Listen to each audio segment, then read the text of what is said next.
This would only be its downward trend. Now, the last time the country recorded three-digit fresh cases was on December 29 with 889.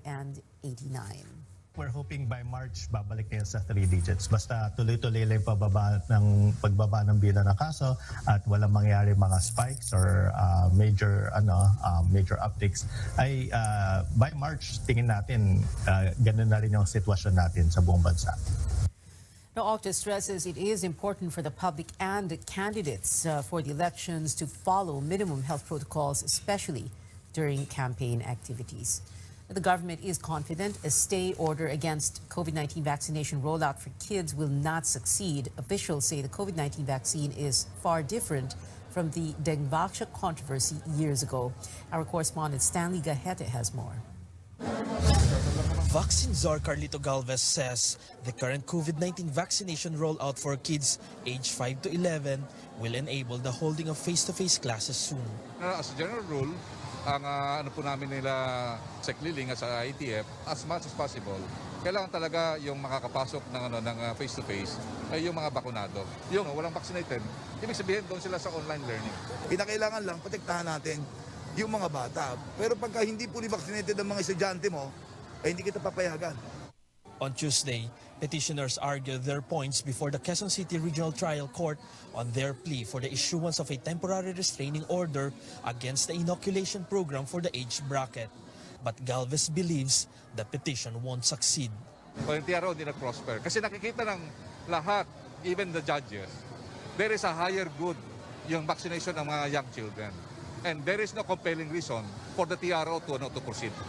He explained that Pfizer's COVID-19 vaccine has already been used for 1.2 billion people around the world and that it has already passed the experimentation phase. Malayo po ang kondisyon noon sa Dengvaxia kasi ang nangyari po noon, tayo ang nauna. Ngayon po, tayo sumusunod. On the eve of the third National Vaccination Day, Bulacan started its initial rollout of Pfizer vaccine to 200 children. Actually, may doubt kami nung una kung mababakunahan namin today. Pero dahil nakita ko naman na maraming, actually mga anak ng doctors, yung mga kasamahan ko nagpa-inject na yung mga anak nila. So nawala na rin yung worries ko. And approval na rin ng mga pedya niya. Maganda yung assessment namin. Sa kakunti lang ang umiyak. Parang aware naman yung mga bata na babakunahan sila. If anything happens, Galvez assures everyone that the government will take full responsibility. Kung meron may mangyari na natin, the government, the national government is responsible for everything. Stanley Gahete, CNN Philippines. The Philippines will finally be able to have a secure supply of the antiviral pill Molnupiravir at a lower cost. That's after the Food and Drug Administration approved the local production of the drug. The FDA issued an emergency use authorization to Lloyd Laboratories for the local production of a generic Molnupiravir. The agency says the laboratory will be able to produce 1 million capsules for 25,000 COVID-19 patients in a year. Most of the approved branded Molnupiravir have limited supply sent to the country. Yung inaprubahan ng FDA na EUA ng Molnupiravir ng Lloyd ay isang generic product. Usually po, ang generic product po ay 30 to 50% po mas mababa kaysa doon sa mga branded. Nagpa-survey po ako kung magkano po sa merkado noong January, mga 100 to 150 po per capsule po ang Molnupiravir. Ngayon, pwede po itong asahan na ang Lloyd ay i-market niya siguro between 50 to 75 pesos na lang per capsule. Molnupiravir is currently approved only for emergency use for mild and moderate COVID-19 infection. It is not yet sold in the market. Another antigen test kit brand gets government approval. The Food and Drug Administration gave the green light for Getane Biotech Incorporated's one-step test for SARS-CoV-2 antigen. This is the third self-administered antigen kit brand that may now be sold locally. The other two brands approved are the test kits produced by Lab Novation Technologies and Abbott Rapid Diagnostics. As of today, 30,000 Lab Novation self-administered rapid antigen test kits are already in the country through its distributor, ClearBridge Medical Philippines. They are now available at the Generics Pharmacy main branch in Parañaque City and will be available in other branches and pharmacies soon. They're sold at 350 pesos per kit, the price cap set by the Health Department. President Rodrigo Duterte is not endorsing any presidential candidate, at least for now. He says almost all candidates reached out to him in one way or another to seek his support. His statement comes in the light of a social weather station survey that showed 75% of Filipinos are satisfied with the president's performance. Political analyst Mon Casipe, however, says voters are not solely dependent on what the president will say, but his endorsement can amplify the support for his bet. We have the full report from Trisha Tarada later on in the show.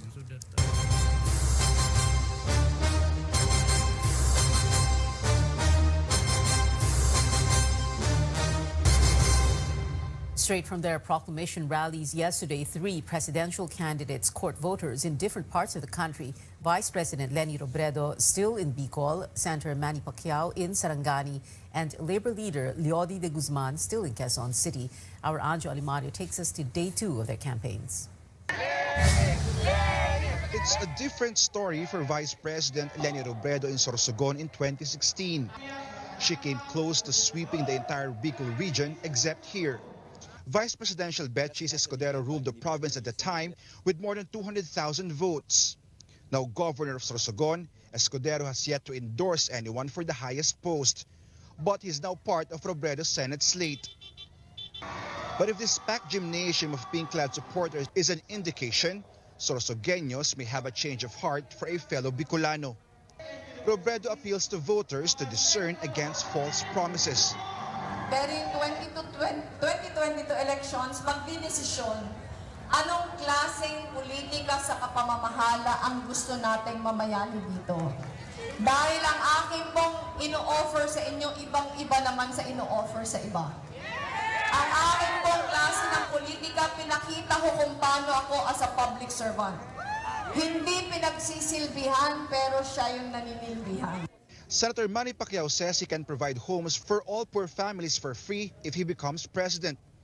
On day 2 of the campaign trail, he visits the Pacman village he had built in Alabel, Sarangani with 2 of his senatorial candidates, former broadcaster Rafi Tulfo and former Eastern Samar Governor Lotgardo Barbo. Pacquiao paid for the construction of around 2,000 homes in the village, and the houses were given for free to poor beneficiaries. He says these villages are proof that his promise of free housing for the poor is not lip service.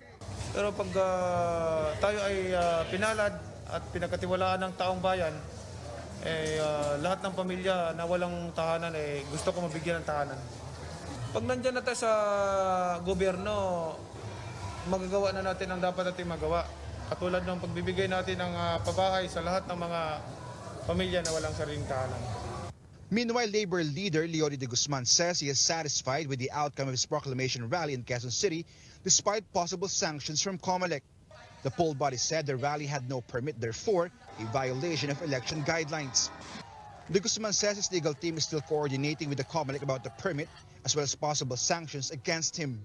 Sanctions may include fines, jail time, or even disqualification. Baka kailangan natin itong kausapin yung COMELEC na huwag naman masyadong stricto. Kung meron ka ng face mask, meron ka ng alcohol, at meron ka ng vaccine, meron ka ng vaccine card,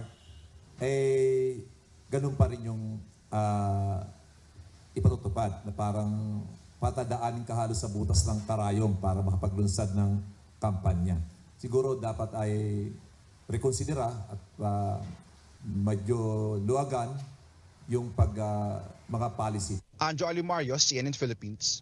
In my interview yesterday, de Guzman's campaign manager, Sonny Melencio, admitted they are used to staging rallies without permits. He said they're, quote, very sorry for the lapses, unquote. Melencio also clarified they applied for a permit but had to make sudden changes in the venue.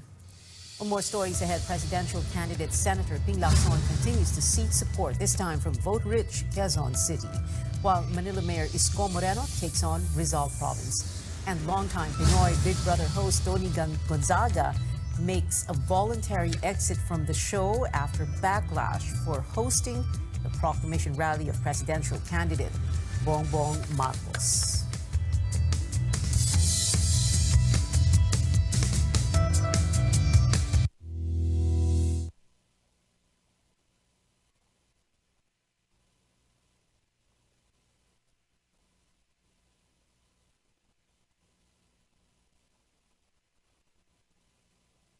Senator Ping Lacson heading to the vote-rich Quezon City, and Manila Mayor Isko Moreno courting Rizal Province. George Quiles joins us live from Quezon City with the latest. George. Well, Pia, the Lacson-Soto tandem met with local officials of Quezon City led by Mayor Joy Belmonte and Soto's son, Vice Mayor Gian Soto. There was no endorsement made, but Senate President Soto said that Mayor Belmonte is supporting their candidacy with around 1.4 million voters. The tandem acknowledges the importance of getting the majority votes here in Quezon City. They met with their supporters here at the Quezon Memorial Circle, declaring their battle cry, aayusin ng gobyerno para maayos ang buhay ng Pilipino. Joining the duo on the stage were senatorial candidates former PNP Chief Guillermo Eleazar, Dr. Mingita Padilla, former Makati Representative Monsur del Rosario, former Senator J.V. Ejercito, and former Agriculture Secretary Manny Piñol. Earlier, we asked the Lacson-Soto tandem about their guest candidates who joined the proclamation rally of other presidential and vice presidential candidates. Some of them are even party mates, friends, and longtime colleagues in the Senate. Lacson admits he felt a bit slighted after their guest senatorial candidates did not join them in Cavite yesterday. But he explains that he understood the practicality of their decision given that they want to win the elections. But he says it's a totally different situation if their guest candidates openly endorse their competition. If that happens, they will have to drop them from their slate. Well, let's put it this way, no? Gusto nila manalo. Gusto rin namin sila manalo. Pero wag naman silang magkampanya sa ibang kandidato. Kasi kung ganon, hindi na rin namin sila gusto manalo. If you're endorsing other candidates, we will no longer endorse you. Pero yung tumindig ka sa ibang entablado, nagsalita ka, pinuri mo yung sarili mo, walang problema sa amin yun. Sapagkat gusto rin natin na magkaroon sila ng pagkakataon. Meanwhile, presidential candidate Manila Mayor Isko Moreno made his rounds in Rizal Province. With him, his running mate, Dr. Willie Ong. The tandem also got the endorsement of Rodriguez Rizal Mayor Dennis Hernandez. In relation to some health protocols set by the COMELEC during the campaign, Moreno is hoping that the poll body will reconsider its policies. Ang gusto ko lamang makausap kayo, makalapit ako sa tao, kahit na medyo pinagbabawal yung selfie-selfie, ang katwiran ko, selfie na nga lang, pinagdadamot pa natin sa tao. After the production numbers filled the proclamation rally at the Philippine Arena in Bulacan yesterday, presidential candidate Bongbong Marcos and vice presidential candidate Sara Duterte did not have a public appearance today. Back to you, Pia. George, did Senator Lacson talk about or mention whether there were any senatorial bets? Wait a minute. I think you just reported about this, about the senatorial bets openly endorsing other candidates, and he did address the question. I guess that's a problem when you have too many tickets, too many presidential candidates. Yeah, George. Yes. Sige, baka may gusto ko pang idagdag. Yes, Pia. Yes, Pia. Lacson says they're verifying reports that Senator Richard Gordon endorsed another presidential and vice presidential candidates. That's why they want to talk to him as soon as possible. Now, former Quezon City Mayor Herbert Bautista used to be part of the slate, but he was already dropped because he's already part of the UNI team, the group under Bongbong Marcos and Sara Duterte. Now, as for former Vice President Judge Omar Binay, Lacson says they have lost touch with his camp for a long time. That's why they tried to reach to them again. But for now, he's still part of the slate. Back to you. What does that mean? They've been ghosted by George Binay or something? You mentioned Dick Gordon. He was at Lenny's proclamation rally yesterday in Naga. That's right, Pia. That's what they want to verify. If Senator Gordon indeed endorsed openly Vice President Leni Robredo and her running mate. So those are the things that they want to find out. And of course, in the case of Vice President Jajomar Binay, they want to know if the former Vice President is still inclined to join their team or he will be endorsing another candidate. Back to you. Or he just goes to them. Well, yun ang problema, no, George, and well, everybody who's covered politics here in this country. Sobrang daming presidential candidates and daming senatorial candidates, and many of them are on different slates. George Quiles there, live from Quezon City. Now, with limited resources, 2 more presidential candidates launched their campaigns, while others have yet to firm up their plans. Tristan Odalo filed this report. After an hour-long caravan in Tagaytay and Bacoor, Cavite, presidential candidate Ernie Abella personally greets his supporters at the Presbyterian Theological Seminary in Dasmariñas, Cavite. The pastor turned politician likened the presidential race to a David and Goliath battle. Praise and worship songs opened Abella's proclamation rally. On stage, Abella says he is not a politician, but he was called to serve the Filipino people. I felt it was important for me to be able to share a little bit of my story. Kasi para naintindihan, kasi alam, sasabihin na bigla-bigla, yung ganun, parang ganun-ganun lang. Pero there's a deeper backstory. Abella admits he lacks the political machinery and funds, but trusts that his supporters and volunteers will fulfill his dream for the nation. If elected, he vows to establish a government that will listen to the people, address corruption, hunger, and poverty. You know, for 500 years, we have been called a Christian nation, but up to now, we're still considered one of the most corrupt nations. After the vote-rich province of Cavite, Abella eyes to visit Cebu, Davao, and other key areas in Luzon. In the meantime, presidential candidate Jose Montemayor and running mate Rizalito David launched their bid in front of around 50 supporters at a condominium in Pasay City on Tuesday. The two are running under the Democratic Party of the Philippines. Montemayor was not bothered when asked about possible violations of health protocols during his proclamation event.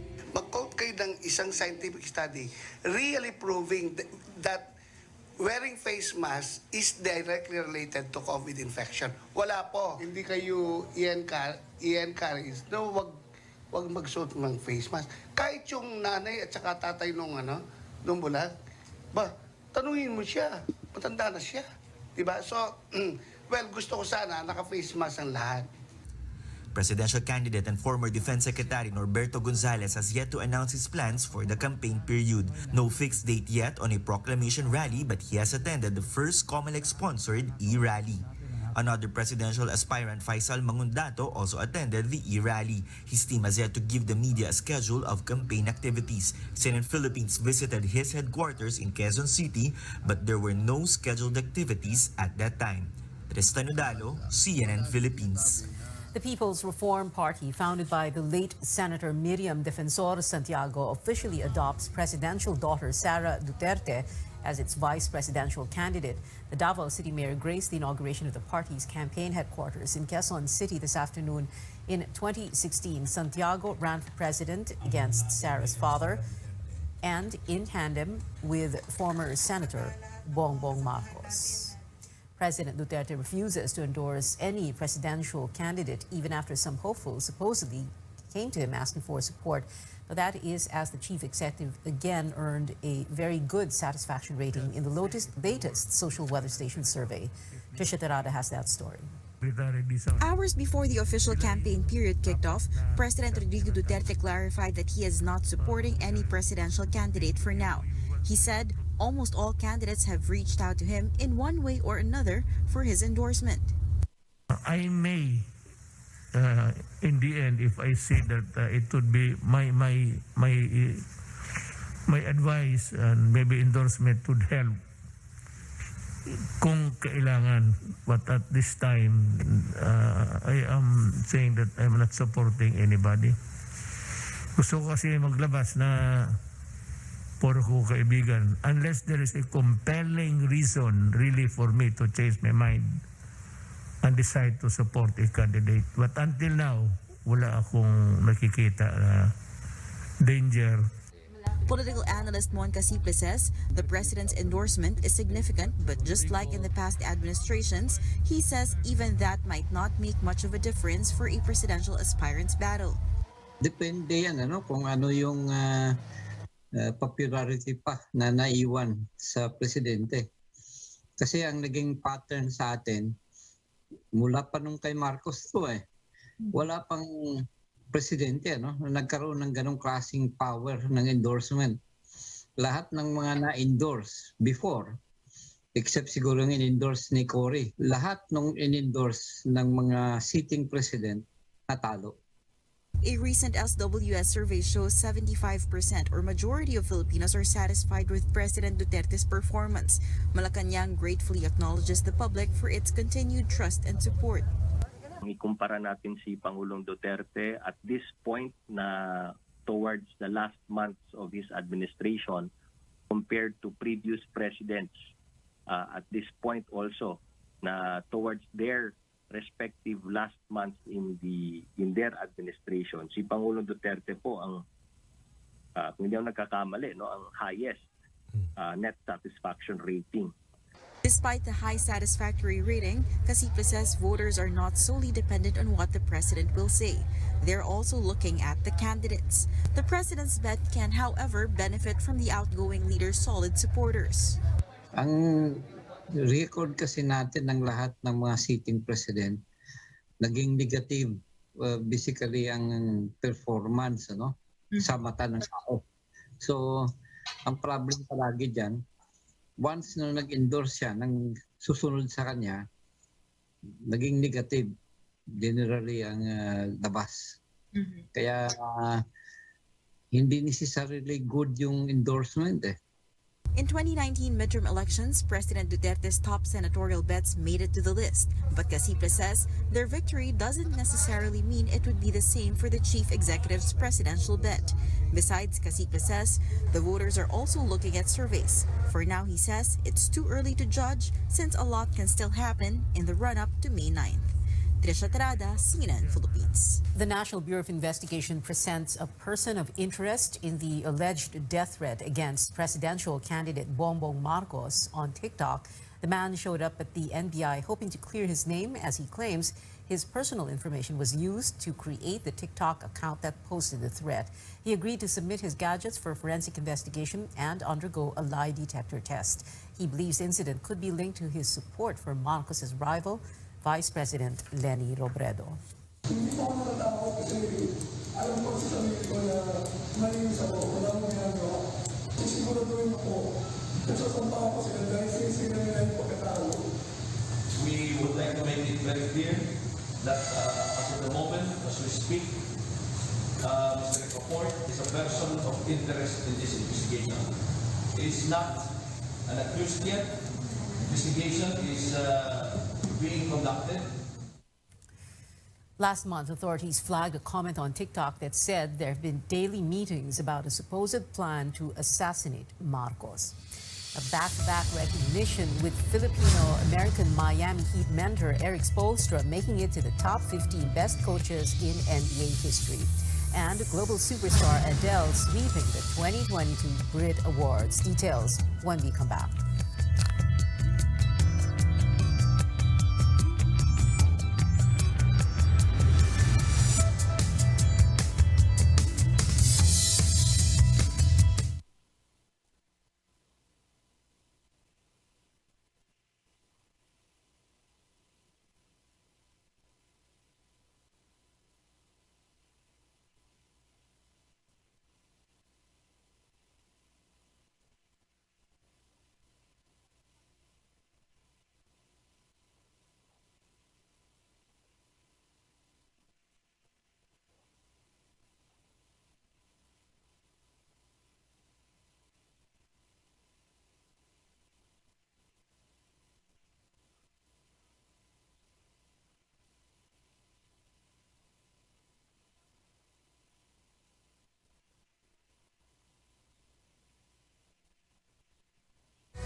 Welcome back. Tony Gonzaga is leaving the Pinoy Big Brother house. Tony announced she is stepping down as PBB's main host after 16 years on the show.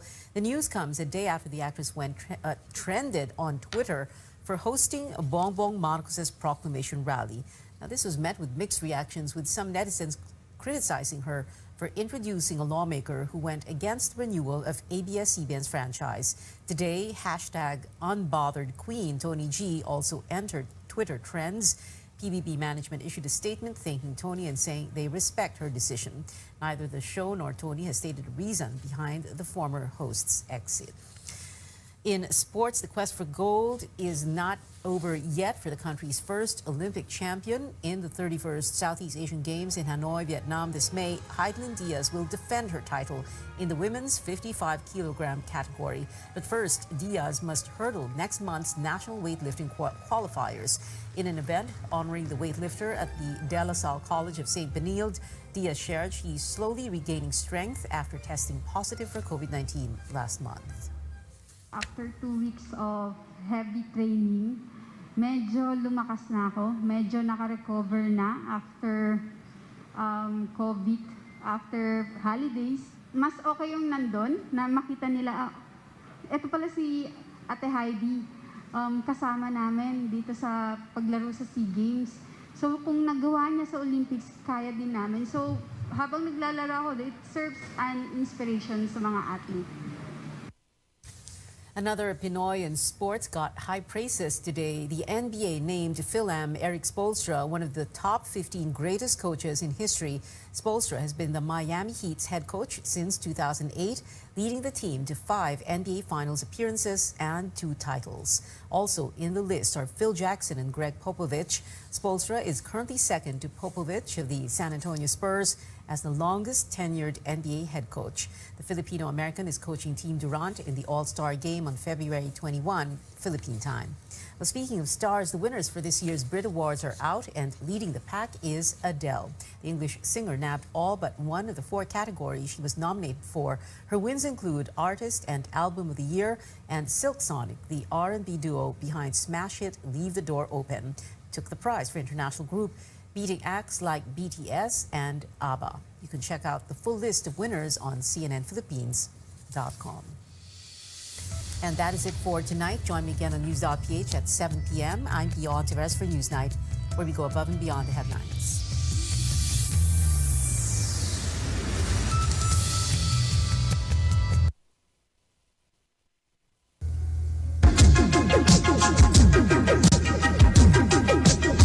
RPN, Radio Philippines Network Incorporated, DXKO. 13.68 sa dial sa inyong radyo. RPN DXKO, ang Radyo Ronda dili sa Dakbayan sa Cagayan de Oro. Sibiyahan na may galaon sa katawhan, andang serbisyo sa tanan. Ang RPN DXKO Radyo Ronda sakop sa KBP, kapisanan ng mga broadcaster ng Pilipinas.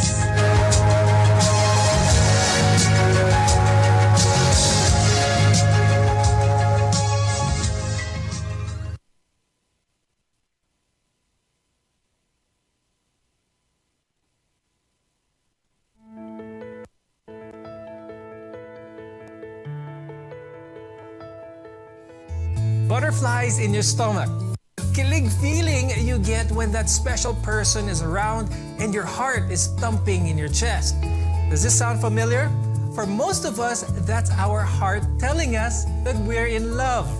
But as it turns out, love is really all about the brain, which in turn makes the rest of our body go crazy.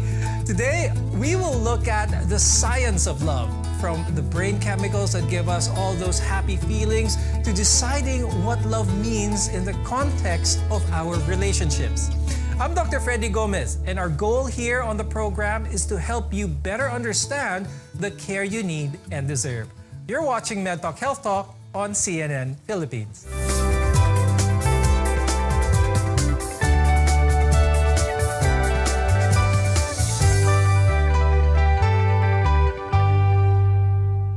All the songwriters and poets can try putting emotions into words, but love is such a mystery that we need the help of science to explain it even more.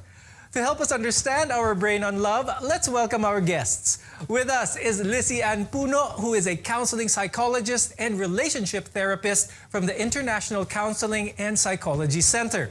Also joining us is Celi Magpantay. She is a clinical psychologist from St. Luke's Medical Center. Anecdotally, love is a matter of the heart. But the main organ affected by love is the brain. I'll start the discussion here with Lizzie. If the brain is the main organ for love, can love be scientifically explained as a mere congregation of chemical reactions and hormones for that matter? Unconsciously, I mean, we have an image of what feels good, what is pleasurable, that has been imprinted in our minds even from when we are children. And of course, the feel-good section of the brain, which is in the limbic system, triggered by the brain structure called the amygdala, can release all these hormones, oxytocin, dopamine, serotonin, truly giving us a high and truly making us feel that, wow, this is the person that I'm looking for. This is the person who's right for me. And, you know, we fall head over heels in love so quickly because of that feeling that is felt in the brain, trickling down to our bodies, to our hearts, to just that overall feeling. Now, aside from our brain, love's effects show up in our bodies as well. Lizzie, what are naman some of the healthy effects of love on the body? People who are in relationships supposedly would be promised longevity, that it actually allows themselves to really extend life because you put an effort in taking care of yourself. When we feel good overall, then we want to keep a balance in all areas of our life, not only the physical body, but the social, the professional, the psychological. And so you want to be the best for your partner. And all of those things makes you sleep better, exercise more, keep fit, and all of these things that you do for yourself as well as for your partner. Celi, what are some of the negative effects that can happen to a person or to a person's body, physical body for that matter, when they are in love? Because love, as mentioned, is also powerful. It heals you. And at the same time, when the love becomes toxic, it's like energy that also kills the body. So you will notice that you will have a very low immune system. You will also feel distress, and sometimes it can lead to a lot of mental health issue if the loves become toxic. Now, when it comes to relationships, most of us have no idea what we're doing. We're on cloud nine during the first stages of love, but as we move into the struggles of everyday life, personal baggage may start to show. We can find ourselves in the face of hurt feelings, escalating conflict, and emotional withdrawal. How can we call a relationship quote-unquote healthy? And having a healthy connection that brings both of you joy, of course, communication, making time for each other, and really prioritizing the other, an attitude of curiosity, that you are constantly interested in the other person so that the other person could truly feel cherished and special by you. I notice a lot of people who are in healthy relationships, talk about their day, talk about some really mundane things. What is the role of open communication in a healthy relationship? Communication maintains the emotional closeness that is so crucial to a healthy relationship. And communication of your thoughts, your feelings, your dreams, your interests, and your passion allows you to stay connected with your partner and safeguard the relationship, from any vulnerabilities of other things invading it. Celi, how important is trust in a healthy relationship? Ito ba yung just letting your partner just do whatever because may trust naman? Or is there a healthy level of trust in every relationship? When you know that you are trusting your partner, even if that partner is far away from you, you can still feel at peace and secured that you are connected to that person. So knowing that the person's best interest in mind whenever you go builds more trust, and it also fosters the love and relationship in the marriage or in the couple's life. Now, healthy relationships are something you work hard for. But sometimes, no matter how hard we work, it just doesn't seem to work. When we return, we'll talk about the red flags in a relationship. We're your connection to healthcare. You're watching MedTalk Health Talk.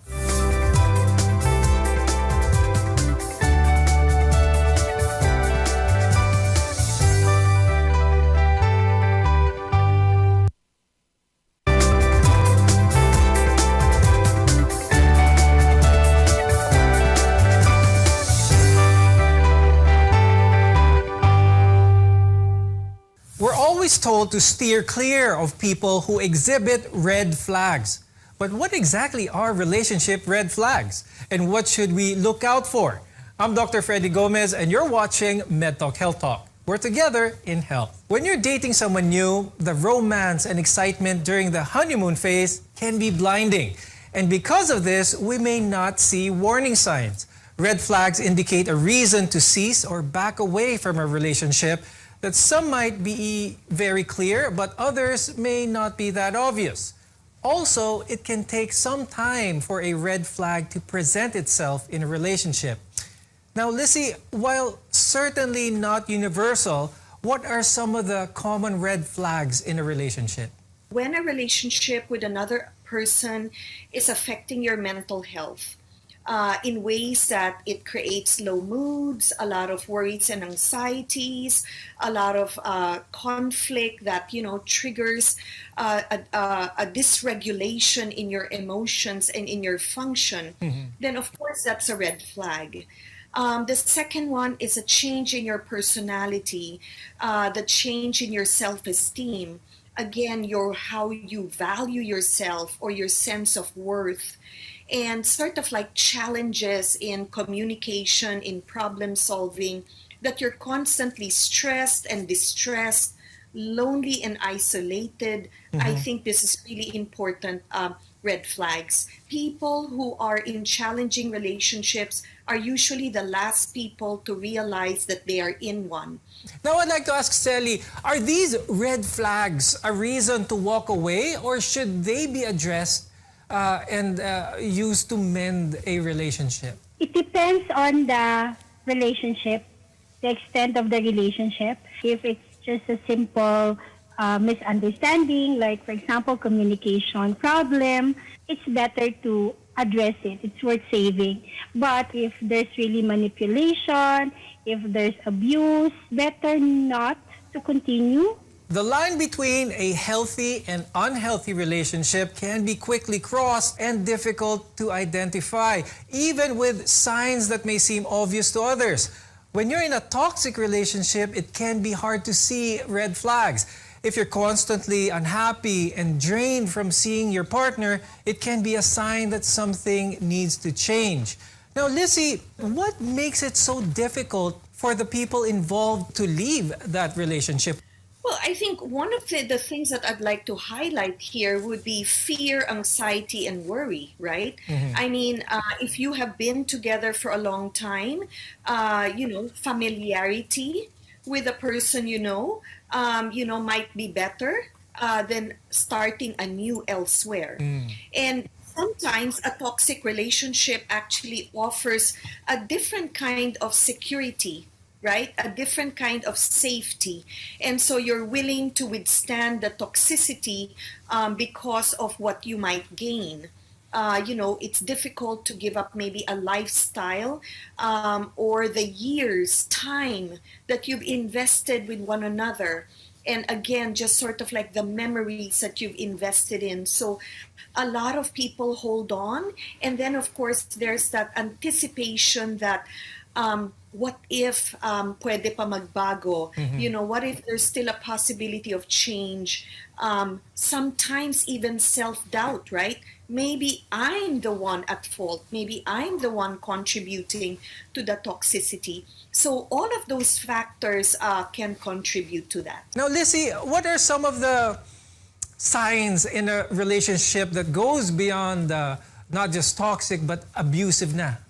So first of all, when you are in an abusive relationship, you want to really think that there could be psychological disorders that contribute to the abuse.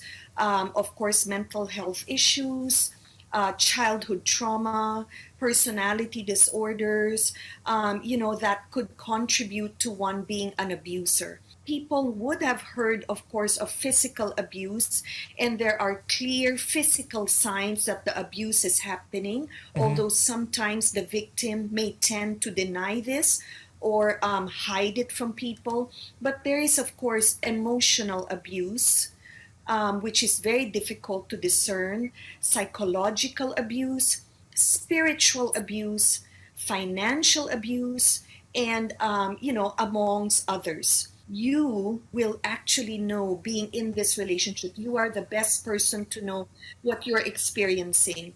And if your gut feel is telling you something is not right, this doesn't feel good, please seek professional help. Sally, for people experiencing physical abuse in a relationship, is there a hotline that they can call or somewhere they can go to for help? There are hotlines like the NCMH and other NGOs that are providing some free psychological first aid for the abuser.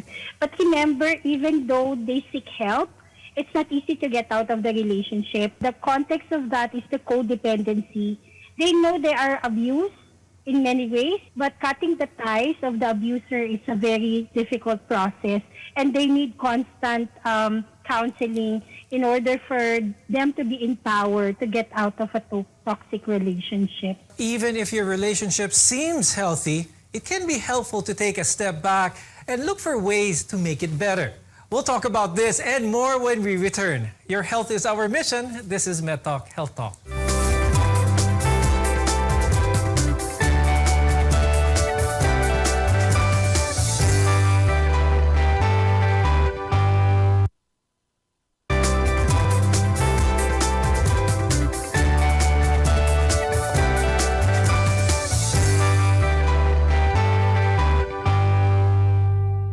We all know by now how hard it is to maintain a healthy relationship. Even when people get along really well, stress and daily life can cause conflicts that seem difficult or impossible to resolve.